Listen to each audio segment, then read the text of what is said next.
शेरा वाली माता तेरी सदा ही जय, जोधा वाली माता तेरी सदा ही जय, ऊंचे ऊंचे पर्वतों पे रहने वाली मैया तेरी सदा ही जय। ओम जयंती मंगलकाली भद्रकाली कपालिनी दुर्गा क्षमा शिवा धात्री स्वाहा स्वधा नमोस्तुते। ओम दुर्गाय नमः। नमस्कार दोस्तों, आज के इस वीडियो में हम दुर्गा सप्तशती के चौथे अध्याय के बारे में वर्णन करेंगे। जो भी व्यक्ति इस अध्याय का पाठ करता है अथवा इस अध्याय का श्रवण करता है, उन सभी व्यक्तियों के घर में लक्ष्मी का निवास होता है।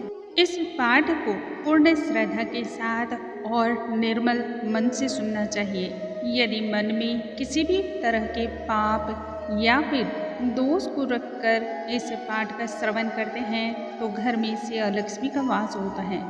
यदि आप सिद्धि प्राप्त करने की इच्छा रखते हैं तो जया नाम वाली देवी का ध्यान आपको करना चाहिए। सिद्धि की इच्छा रखने वाले लोग जया नाम की देवी का ध्यान करते हैं। भक्ति, शक्ति और दर्शन के लिए चतुर्थ अध्याय का नियमित तौर पर श्रवण करना चाहिए। यदि आप अच्छे जीवन साथी की प्राप्ति करना चाहते हो तब चतुर्थ अध्याय का श्रवण जरूर करना चाहिए। माँ चंडिके देवी, माँ जगत जननी देवी हम सभी पर अपनी कृपा दृष्टि रखती है, इसलिए पाठ का श्रवण पूरे मनोयोग से करना चाहिए। पूर्ण श्रद्धा भक्ति के अनुसार किया गया कोई भी कार्य अत्यधिक फल प्रदान करता है। दुर्गा सप्तशती के प्रत्येक पाठ को सिर्फ पाठ समझ करके ना तो इसे श्रवण करना चाहिए और ना ही इसके प्रति पढ़ना चाहिए। दुर्गा सप्तशती के प्रत्येक पाठ में बहुत ही बड़ा विज्ञान छिपा है। इस सप्तशती के पाठ में अनेक प्रकार के रहस्य हैं। यह रहस्य आपको समझते समझते हो सकता है थोड़ा सा समय लग जाए, लेकिन जब माँ की कृपा बरसती है तब हर प्रकार के कार्य संभव हो जाते हैं और जीवन से सभी परेशानियों की मुक्ति हो जाती है। आइए हम सभी आज के अध्याय में दुर्गा सप्तशती के चौथे अध्याय का वर्णन करते हैं, श्रवण करते हैं। सर्वप्रथम हम भगवान श्री गणेश का ध्यान करेंगे और फिर पाठ आरंभ करेंगे। श्री वक्रतुंड महाकाय सूर्यकोटि समप्रभ निर्विघ्नं कुरु मे देव सर्वकार्येषु सर्वदा। ओम दुर्गाय नमः। उस चंडिका देवी को मेरा बारंबार नमस्कार है। हे जगत जननी देवी, आपको मेरा कोटि कोटि प्रणाम है। दुर्गा सप्तशती के चौथे अध्याय में इंद्र और देवताओं द्वारा मैया की स्तुति की गई है। महर्षि मेधा बोले, देवी ने जब पराक्रमी दुरात्मा महिषासुर को मार गिराया और असुरों की सेना को बुरी तरह परास्त किया और मार गिराया, तब इंद्रादि समस्त देवता अपने सिर तथा शरीर को झुकाकर भगवती देवी की स्तुति करने लगे, माँ भगवती की आराधना करने लगे। जिससे देवी ने अपनी शक्ति से यह जगत व्याप्त किया है और जो संपूर्ण देवताओं तथा महर्षियों की पूजनीय है, उस अंबिके देवी को हम भक्तिपूर्वक नमस्कार करते हैं। हे अंबिके देवी, हम सभी आपको बारंबार नमस्कार करते हैं। वह हम सभी का कल्याण करे। जिस अतुल्य प्रभाव और बल का वर्णन भगवान विष्णु, शंकर और ब्रह्मा जी भी अपने मुख से नहीं कर सकते, वही चंडिका देवी संपूर्ण जगत का पालन करती है और अशुभ भयों का नाश करे। पुण्यात्माओं के घरों में आप स्वयं लक्ष्मी के रूप में हो और पापियों के घरों में अलक्ष्मी के रूप में हो। सतकुल में उत्पन्न होने वालों के लिए तुम लज्जा रूप होकर उनके घरों में निवास करती हो। हम दुर्गा भगवती को नमस्कार करते हैं। हे जगत जननी, आपको कोटि कोटि प्रणाम है। हे देवी, इस विश्व का पालन करो। हे परमेश्वरी, हम तुम्हारे अचिंत्य रूप का किस प्रकार वर्णन करें, हमारे पास तो उतने भी शब्द नहीं हैं। असुरों का नाश करने वाले भारी पराक्रम तथा समस्त देवताओं और दैत्यों के विषय में जो तुम्हारे पवित्र चरित्र हैं, उनका वर्णन किस प्रकार करें और किस प्रकार हम आपके गुणों का गान करें। हे देवी, त्रिगुणात्मिका होने पर भी तुम संपूर्ण जगत की उत्पत्ति का कारण हो। हे भगवती, भगवान विष्णु, शंकर आदि किसी भी देवता ने तुम्हारा पार नहीं पाया। तुम सबके आश्रय हो। यह संपूर्ण जगत तुम्हारा ही अंश रूप है, क्योंकि तुम सबकी आदिभूत प्रकृति हो। हे भगवती, तुम्हारे जिस नाम के उच्चारण से संपूर्ण यज्ञों में सब देवता तृप्ति का लाभ प्राप्त करते हैं, तुम स्वहा हो और तुम ही स्वधा हो। इसके अतिरिक्त तुम पितरों की तृप्ति का भी कारण हो, इसलिए तो सभी आपको स्वधा भी कहते हैं। हे देवी, वह विद्या जो मोक्ष को प्रदान करने वाली है, जो अचिंत्य महाज्ञान स्वरूप है, तत्वों के सार को वश में करने वाले, संपूर्ण दोषों को दूर करने वाले तथा मोक्ष की इच्छा रखने वाले मुनिजन जिनका अभ्यास निरंतर ही करते रहते हैं, वह भी तुम ही हो। तुम वाणी रूप हो और दोष रहित ऋग तथा यजुर्वेदों की एवं उद्गीत और सुंदर पदों के पाठ वाले सामवेद के आश्रय भी तुम ही हो। हे भगवती, आप ही सबकी आधारभूता हो। इस विश्व की उत्पत्ति एवं पालन के लिए तुम वार्ता के रूप में प्रकट हुई हो और तुम संपूर्ण संसार की पीड़ा का हरण करने वाली भी हो। हे भगवती, हम आपका ध्यान करते हैं। हे भगवती, जिससे सारे शास्त्रों को जाना जाता है, वह मेधा शक्ति भी आप ही हो और दुर्गम भव सागर से पार करने वाली नौका भी आप ही हो। लक्ष्मी रूप से विष्णु भगवान के हृदय पर निवास करने वाली देवी भी आप हो और भगवान महादेव द्वारा सम्मानित गौड़ी देवी भी आप हो। मंद मुस्कान वाले निर्मल पूर्ण चंद बिंब के समान उत्तम, सुवर्ण और मनोहर कांति से कामनीय तुम्हारे मुख को देखकर भी महिषासुर क्रोध में भर गया। इससे बड़ी आश्चर्य की बात और क्या हो सकती है। यह बात तो बिल्कुल ही अद्भुत है। ओहो देवी, तुम्हारा यही मुख जब क्रोध से भर गया तो उदयकाल के चंद्रमा की भांति बिल्कुल लाल हो गया और तनी हुई भौं के कारण विकराल रूप हो गया। उसे देखकर भी महिषासुर के प्राण शीघ्र नहीं निकल गए। यह तो बहुत बड़ी आश्चर्य की बात है। महिषासुर ने किस प्रकार से दर्शन कर लिया, यह भला कौन समझ सकता है। आपके कुपित मुख के दर्शन करके भला कौन जीवित रह सकता है। हे भगवती, तुम हमारे कल्याण के लिए प्रसन्न हो जाओ।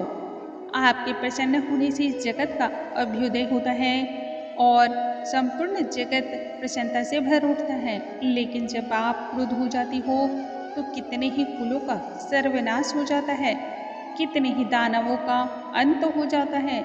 यह हमने अभी अभी जाना है। जब तुमने महिषासुर की बहुत बड़ी सेना को देखते देखते क्षण भर में ही मार दिया, तो हे देवी, सदा अभ्युदय प्रताप देने वाली आप जिस पर भी प्रसन्न हो जाती हो, वही देश में सम्मानित होते हैं। उन्हें सदैव धन यश की वृद्धि होती है। उनका धर्म कभी भी स्थिर नहीं होता और उनके यहाँ अधिक पुत्र पुत्रियाँ और नौकर चाकर होते हैं। हे देवी, जिस पर भी तुम्हारी कृपा हो जाए वह संपूर्ण गुणों से युक्त हो जाता है। हे देवी, तुम्हारी कृपा से धर्मात्मा पुरुष प्रतिदिन श्रद्धापूर्वक यज्ञ करते हैं और धर्म के अनुसार ही आचरण भी करते हैं और उसके प्रभाव से स्वर्ग लोक में प्राप्ति होती है, क्योंकि तुम तीनों लोकों में मनवांछित फल की देने वाली माँ हो। हे माँ दुर्गे, हे माँ भगवती, हे जगत जननी, तुम स्मरण करने पर संपूर्ण जीवों के भय को क्षण भर में ही नष्ट कर देती हो और स्थिर चित्त वालों के द्वारा चिंतन करने पर उन्हें और भी अत्यंत मंगल देती हो। हे दरिद्र दुख नाशिनी देवी, तुम्हारे सिवा दूसरा कौन है। तुम्हारा चित्त सदा दूसरों के उपकार में लगा रहता है। हे जगत जननी देवी, तुम शत्रुओं को इसलिए मारती हो कि उनके मरने से दूसरों को सुख की प्राप्ति होती है और वह पाप मुक्त हो जाते हैं। वह चाहे नरक में जाने के लिए चिरकाल तक पाप करते रहे हों, किंतु तुम्हारे साथ युद्ध करके सीधे स्वर्ग को जाएं, यह हित करते हुए तुम उसका वध करती हो। हे देवी, क्या तुम दृष्टिपात मात्र से ही समस्त असुरों को भस्म नहीं कर सकती? अवश्य ही कर सकती हो, किंतु तुम्हारा शत्रुओं के शस्त्रों के द्वारा मारना इसलिए है कि शस्त्रों के द्वारा मरकर वे स्वर्गलोक को जावे। इस तरह से हे देवी, उन शत्रुओं के प्रति भी तुम्हारा विचार उत्तम है और यहाँ पर भी कल्याण की भावना ही है। हे देवी, तुम्हारे उग्र खड्ग की चमक से और त्रिशूल की नोक की कांति की किरणों से असुरों की आंखें फूट नहीं गईं। इसका सिर्फ एक ही कारण था और वह कारण वह किरणों से शोभायमान तुम्हारे चंद्रमा के समान आनंद और शीतलता प्रदान करने वाले सुंदर मुख थे। हे देवी, तुम्हारा शील पूरे वृत्तांत को दूर करने वाला है और सबसे अधिक तुम्हारा रूप लावण्य है, जो ना तो कभी चिंतन में आ सकता और ना जिसकी दूसरों से कभी किसी भी तरह से तुलना की जा सकती है। तुम्हारा बल वो पराक्रम शत्रुओं का विनाश करने वाला है। इस तरह तुमने शत्रुओं पर भी दया दृष्टि रखी है। हे भगवती, तुम्हारे बल की किसके साथ बराबरी की जा सकती है तथा शत्रुओं को भय देने वाला इतना सुंदर सुलभना रूप भी और किसका हो सकता है? हृदय में कृपा और युद्ध में निष्ठुरता, यह दोनों बातें तीनों लोकों में केवल तुम में ही देखने को आई है।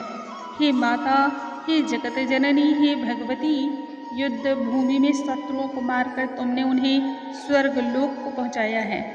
इस तरह तीनों लोकों की तुमने रक्षा ही की है तथा उन उन्मत्त असुरों से जिनसे हमें भय था उसको भी तुमने दूर किया है।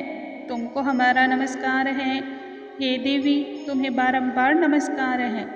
तुम शूल तथा खड्ग से हमारी रक्षा करो तथा घंटे की ध्वनि और धनुष की टंकार से भी हमारी रक्षा करो।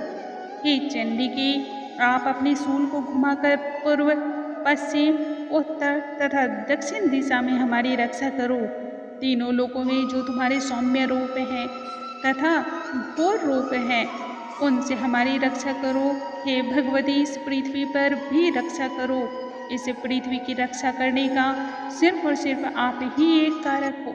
हे अंबिके, आपके कर पल्लवों में जो खड्ग, शूल और गदा आदि शस्त्र शोभा पा रहे हैं, उनसे हमारी रक्षा करो। हे अंबिके, आपको हमारा प्रणाम है, आपको नमस्कार है।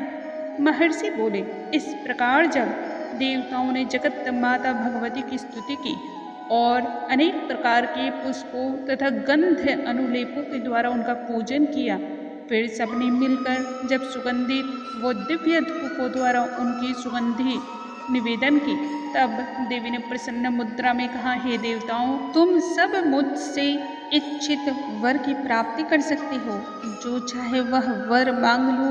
तब देवता बोले, हे भगवती, तुमने हमारा सब कुछ कार्य कर दिया है, सभी कार्य सफल हो गया है।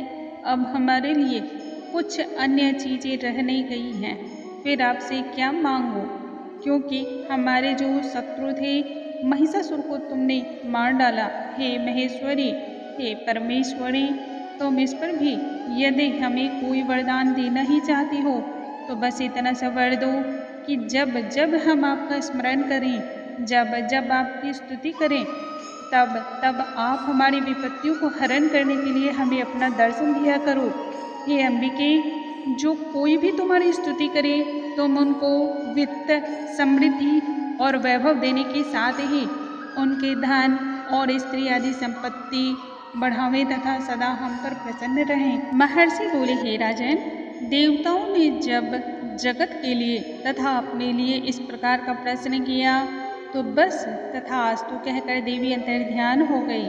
हे भू, हे नरेश्वर, जिस प्रकार तीनों लोगों का हित चाहने वाली यह भगवती देवताओं के शरीर से उत्पन्न हुई थी, वह सारा वृत्तांत मैंने तुमसे कह सुनाया है।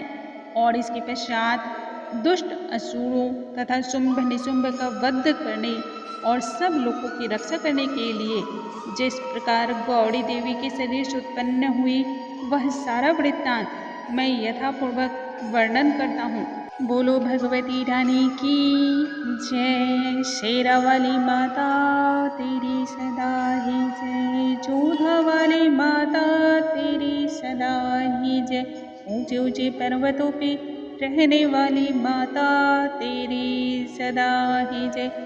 हे चंडिके, हे भगवती माँ, आपको हमारा कोटि कोटि नमस्कार है। हम सभी के घरों में आप लक्ष्मी के रूप में निवास करो। हे माँ, आपको हमारा बारंबार निवेदन है, हमारी इस प्रार्थना को स्वीकार करो और अपनी मंगल दृष्टि हम सभी के ऊपर में आप बनाए रखो। इस प्रकार से देवी महात्म्य की श्री दुर्गा सप्तशती के चतुर्थ अध्याय का समापन होता है। अगले वीडियो में हम 5वें अध्याय का श्रवण करेंगे, जो कि अनंत पुण्यों को देने वाला है। अगले वीडियोस में हम फिर से मिलेंगे, तब तक के लिए नमस्कार दोस्तों।